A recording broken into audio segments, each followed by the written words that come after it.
Hello friends, कुछ gap के बाद आज फिर अपने लास्ट वीडियोस में हम डिस्कस कर रहे थे one dimensional wave equation and heat equation. और अगर आपको याद हुआ हो तो del two u over del t square is equal to c square del two u over del x square, या del u over del t is equal to c square del two u over del x square. ये हमारी wave equation और heat equation थी। तो mathematically आसान रखने के लिए हम इसे वन डायमेंशन में स्टडी कर रहे थे। और अगर आप देख पा रहे हो तो u जो हमारा डिपेंडेंट वेरिएबल है वो फंक्शन है x एंड t का, t time and x the dimension in which we are discussing.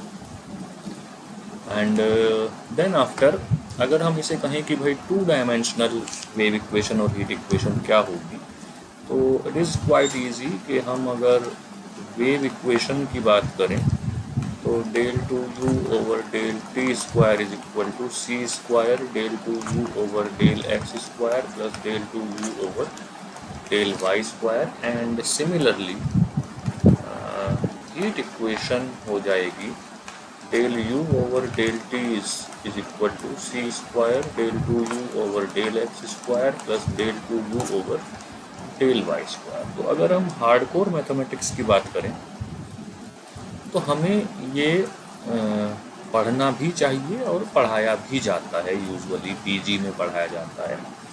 लेकिन अगर हम बीटेक और बीसीए या बीएससी सीएस की बात करें तो वहाँ पर इतना इसका स्कोप या इतनी यूटिलिटी नहीं है। और अगर हम एक चीज़ दूसरी देखें कि u will be A function of x, y and t, यानी तीन वेरिएबल का फंक्शन हो जाएगा। तो थियोरेटिकली कहने में बहुत आसान है कि भाई हम इसको method of separation of variable जो पर चल रहा है उसी से हम कर सकते हैं u is equal to x y t, where x is function of x alone, y is a y function of y alone and t is a function of t alone. लेकिन वो एक काफ़ी लंबा प्रोसेस हो जाएगा। अभी तक हमारी एक पार्शियल डिफरेंशियल इक्वेशन से दो ऑर्डिनरी डिफरेंशियल इक्वेशन बन रही थी, लेकिन अब हमारी वो फिर तीन ऑर्डिनरी डिफरेंशियल इक्वेशन बनेंगी। उन्हें तीनों को सॉल्व करना पड़ेगा, उनका ऑर्डर और ये सब मैटर करेगा। तो उसको हम थोड़ी देर के लिए कह लीजिए साइड में रखते हैं और एक स्पेशल केस डिस्कस करते हैं। और वो स्पेशल केस है जब इस हीट फ्लो की बात करते हैं तो हीट फ्लो में एक बात आती है स्टेडी स्टेट। स्टेडी स्टेट यानी जब टेम्परेचर फ्लो रुक जाए, और जब टेम्परेचर फ्लो रुक जाएगा तो टाइम के रेस्पेक्ट में आप कह सकते हैं कि del u over del t is equal to zero. That means कि ये जो टू डायमेंशनल हीट इक्वेशन हम बात कर रहे थे, यहाँ पे del u over del t zero हो जाएगा, कांस्टेंट को रिमूव कर सकते हैं। तो ये इक्वेशन हमारी ये जो हीट इक्वेशन है ये इस इक्वेशन की शेप ले लेती है। तो ये कहलाती है two dimensional heat equation in steady state. हमने क्या, इसका टेक्निकल नाम क्या होगा? Two dimensional heat equation in steady state. अब हुआ क्या कि अगर आपने पहले से पढ़ा हो तो एक वेरिएबल के रेस्पेक्ट में डबल डेरिवेटिव्स का जो सम है ये लाप्लास इक्वेशन को रिप्रेजेंट करता है। तो दैट मीन्स u के लिए x और y के रेस्पेक्ट में ये जो इक्वेशन हम लिख रहे हैं ये बन जाती है हमारी Laplace equation of second order. तो जो हमारा ये टॉपिक चल रहा है पार्शियल डिफरेंशियल इक्वेशन, और इस पार्शियल डिफरेंशियल इक्वेशन में जो हम method of separation of variable हम डिस्कस कर रहे हैं, और उस method of separation of variable में जब हम डिस्कस कर रहे हैं टू डायमेंशनल हीट इक्वेशन, तो उसको हम एज इट इज़ भी ना पढ़ के हम उसको लाप्लास इक्वेशन की शेप में यूजुअली पढ़ते हैं। अब अगर हम इसे एक एग्जाम्पल की हेल्प से डिस्कस करना चाहें तो हम लिख सकते हैं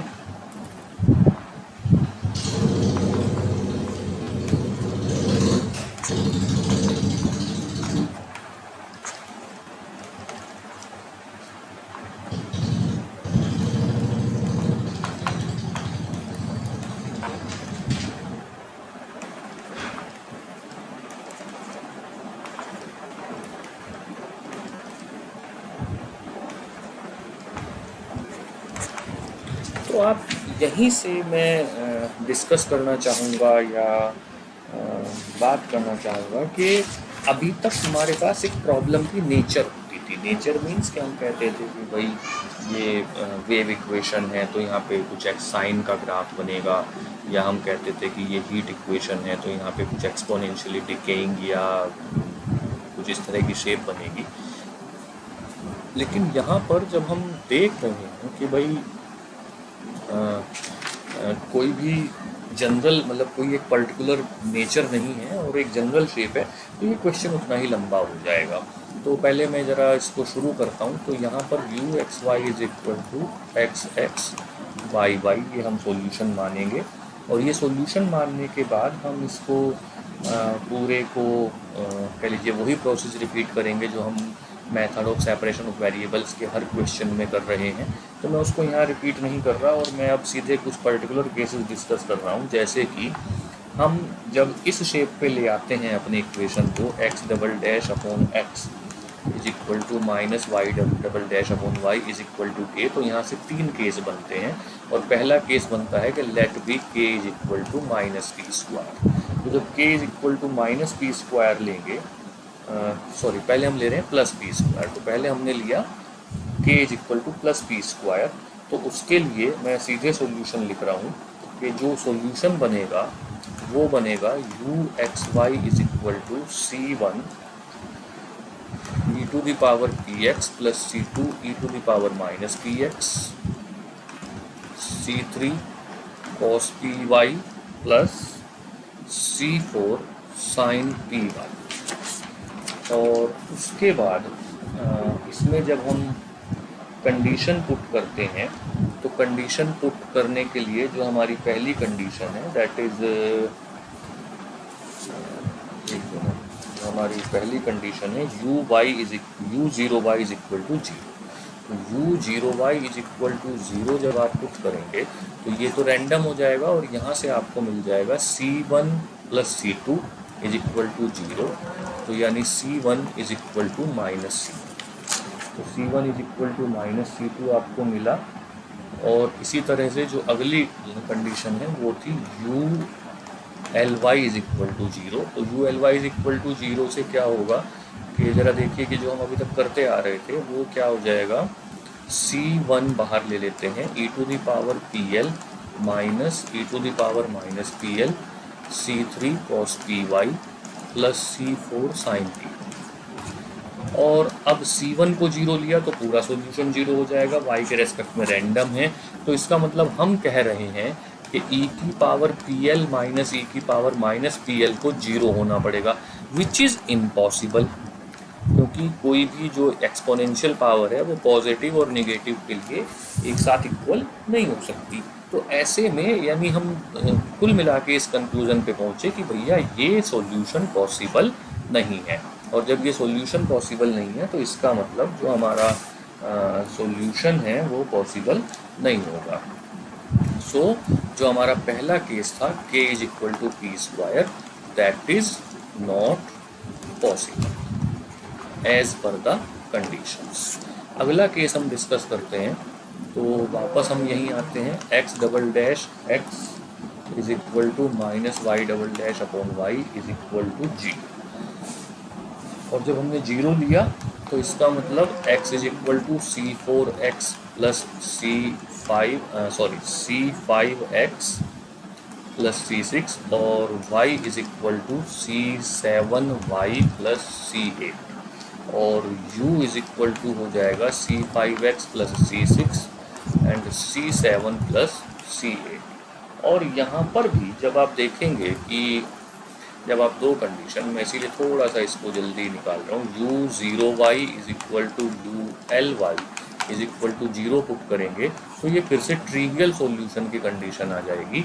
और इसका मतलब जो हमने k की वैल्यू जीरो ली है वो भी इम्पॉसिबल हो जाएगा। तो हमारे अगर पिछले वीडियोस को आप फॉलो कर रहे हो तो यहाँ आके आप समझ सकते हैं कि क्यों हम बीटेक BCA जैसी क्लासेस में, अधिकतर क्लासेस में ये बात एक याद करा देते हैं बच्चों को या डिस्कस करते हैं कि भाई -p² से ही आपके मैक्सिमम क्वेश्चन होने जा रहे हैं।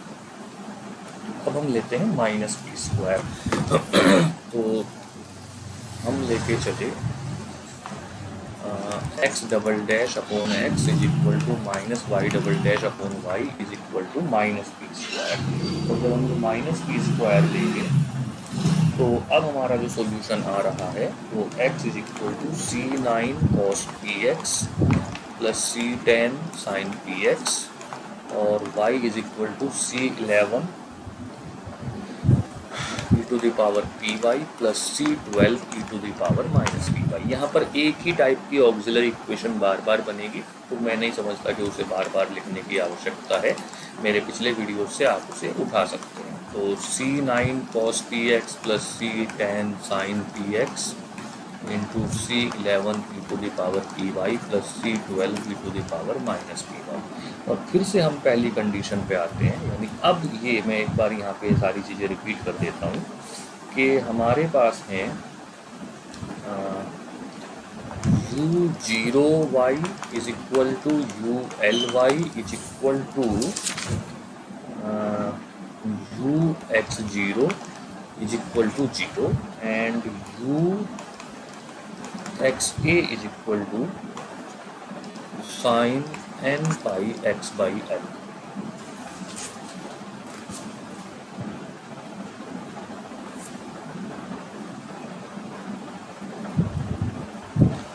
अब हम वापस आते हैं। सो पहली कंडीशन अगर हम इसमें रखें तो पहली कंडीशन हम वही रखेंगे u zero Y is equal to zero. U zero Y is equal to zero मतलब ये पोर्शन रैंडम हुआ, तो हम लिख सकते हैं zero is equal to C 9 cos zero plus C 10 sine zero plus F Y जो भी है। तो ऐसे में साइन जीरो रैंडम हो गया, सी कॉस जीरो 1 हो गया, इसका मतलब सी 9 को जीरो होना पड़ेगा। और जैसे ही सी 9 जीरो हुआ तो हमारा जो सॉल्यूशन बचा वो बचा U X Y is equal to C 10 sine P x C 11 E to the power P Y plus C 12 E to the power minus P Y. अब हमारी अगली कंडीशन है U L Y is equal to zero is equal to C 10 sine P L C 11 E to the power P Y plus C 12 E to the power minus P Y. ये random है, सी 10 अगर zero ले लिया तो फिर से पूरा का पूरा सॉल्यूशन ट्रिवियल आ जाएगा, यानी तीनों केसेस में ट्रिवियल सॉल्यूशन बन जाएगा, पॉजिटिव कांस्टेंट, नेगेटिव कांस्टेंट और जीरो में भी। तो ऐसे में उस ट्रिवियल सॉल्यूशन से बचने के लिए हम साइन पी एल को जीरो लेते हैं और यहाँ पे हो जाएगा एन पाई। तो p is equal to N pi by L. जो p हमने अपने पास से क्वेश्चन में दिया था वो हमने रिप्लेस कर दिया, यानी U X Y is equal to C 10 sine N pi x by L C 11 E to the power P Y plus C 12 E to the power minus P Y. ये हमारा सॉल्यूशन आया। p को हम यहाँ पर भी replace कर सकते हैं एन पाई बाई एल और एन पाई बाई एल। तो अब हम अगली कंडीशन पे जाते हैं। जो हमारी कंडीशन थी तीसरी कंडीशन जो अभी तक हमने इस्तेमाल नहीं की वो थी U X zero is equal to zero. तो इस बार ये रैंडम हो जाएगा, यानी zero is equal to C 10 sine N pi x by L C 11 E to the power zero plus C 12 E to the power zero. यहाँ से हमें क्या मिला जो अभी हमें पिछले कंडीशन में भी मिला था, यानी कि C11 प्लस C12 को जीरो होना पड़ेगा, यानी C11 is equal to minus C12, that is U X Y is equal to C10 C11 sine N pi x by L E to the power N pi Y by L minus E to the power minus N pi Y by L. अब हमारी last condition बचती है, और last condition को use करने से पहले ये फिर यहाँ मीनिंगफुल हो जाता है। चूँकि दो कांस्टेंट आ रहे हैं तो हम इसे बी एन लिख देते हैं, और हम इसे लिखेंगे कुछ इस तरह से U X Y is equal to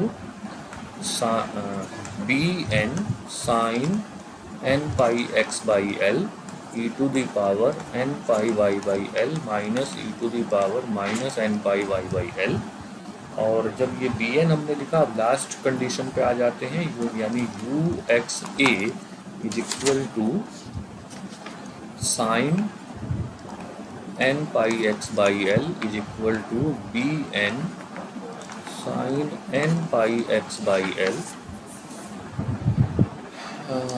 e to the power n pi a by L minus e to the power minus n pi a by L. And फिर हम इसको क्या लिख देते हैं, हम इसको लिख देते हैं that is U X A is equal to, sorry, यहाँ से जब हम कंपेयर करते हैं तो बी एन की वैल्यू आ रही है 1 upon E to the power N pi A by L minus E to the power minus N pi by A L compare करने को। तो इसको हम लिख सकते हैं 1 upon 2 sine hyperbolic N pi A by L. सो कुल मिला के बी एन की वैल्यू आ गई। तो इसका मतलब U X Y is equal to E to the power, इसको जो ऊपर आ रहा था उसको भी हम साइन हाइपरबोलिक में लिख सकते हैं। पहले चलिए ऐसे लिख देते हैं, e to the power N pi Y by L minus E to the power N pi Y by l on 2 sine hyperbolic N pi A by l into sine N pi x by l. इसको भी हम sine hyperbolic में लिख देते हैं, और जब इसको भी हम साइन हाइपरबोलिक में लिख देते हैं तो लास्ट हमारे पास जो स्टेप आता है उसके अंतर्गत हम लिख सकते हैं sine hyperbolic N pi Y by L upon sine hyperbolic N pi A by L sine N pi x by L. तो आप ज़रा ध्यान से देखिए कि इसमें जिन वेरिएबल्स में हमारा सॉल्यूशन क्वेश्चन था यानी एक्स एंड वाई, तो एक्स एंड वाई आ रहे हैं, एल आ रहा है जो कंडीशन में गिवन था, पी हमने अपने पास से दिया था वो रिप्लेस हो चुका। तो यानी जिन वेरिएबल्स में हमारा n हमारे पास था वो n में आंसर आ रहा है, तो जिन वेरिएबल्स में हमें क्वेश्चन दिया गया था उन्हीं वेरिएबल्स में हमारे क्वेश्चन का आंसर आ रहा है। एंड आप देख सकते हैं कि जो हमारा एक ये पोर्शन चल रहा था application of PD, application of partial differential equation, जिसमें हमने वेव इक्वेशन, हीट इक्वेशन और आज लाप्लास इक्वेशन डिस्कस करी, वो सब ऑलमोस्ट इस एक क्वेश्चन, इस एक वीडियो में रिपीट हो रहा है। So enjoy it and wait for next video. Thank you very much.